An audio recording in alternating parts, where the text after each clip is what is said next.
Ito nga pala si Vivo S20, isang latest smartphone ni Vivo na kabilang sa S20 series. Meron siyang anti-drop and water-resistant all-round protection. Sa ngayon ay hindi pa siya available dito sa Philippines, pero kung gusto nyo malaman ang specs, features, and estimated price nito, panoorin nyo lang ang buong video.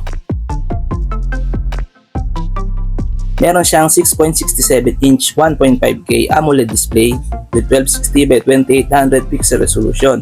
May 120Hz refresh rate with 5000 nits peak brightness at ito ay may Diamond Shield dual resistance glass. Ang Vivo S20 ay may operating system na Origin OS 5 based on Android 15 with Qualcomm Snapdragon 7 Gen 3 4nm chipset na may Adreno 720 na GPU. Ang smartphone na to ay may 8, 12 or 16GB of RAM with 256 or 512GB of UFS 2.2 internal storage. Pagdating naman sa optics, ang Vivo S20 ay may 50MP main camera with OIS plus 8MP ultrawide camera with ring LED flash at may up to 4K video recording. Meron naman siyang 50MP selfie camera with up to 4K video recording.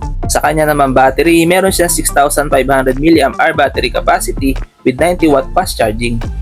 Meron itong under-display fingerprint scanner and face unlock at ito ay may dual stereo speakers. Sa dimensions, meron siyang 160.35 by 74.18 by 7.19mm at may timbang na 186 or 187 grams with IP64 dust and water resistance at ito ay may dual SIM. Sa connectivity, meron siyang 5G, Wi-Fi 6, Bluetooth 5.4, GPS, Beidou, GLONASS, Galileo, QZSS, Navic, NFC, RR Blaster, OTG, and USB Type-C. Ngayon naman guys, dito na tayo sa kanyang estimated price. Ang estimated price ng Vivo S20 ay around 18,600 pesos. Ito ay price conversion lamang at pwede pa ito magbago kung sakali magiging available ito sa Philippines. Ano sa tingin nyo guys? Sulit ba ang Vivo S20? Please comment down below. Hanggang dito na lang muna ang video natin guys. Huwag nyo nga pala kalimutan mag-subscribe sa aking YouTube channel para lagi kayong updated sa ating mga video. Maraming salamat!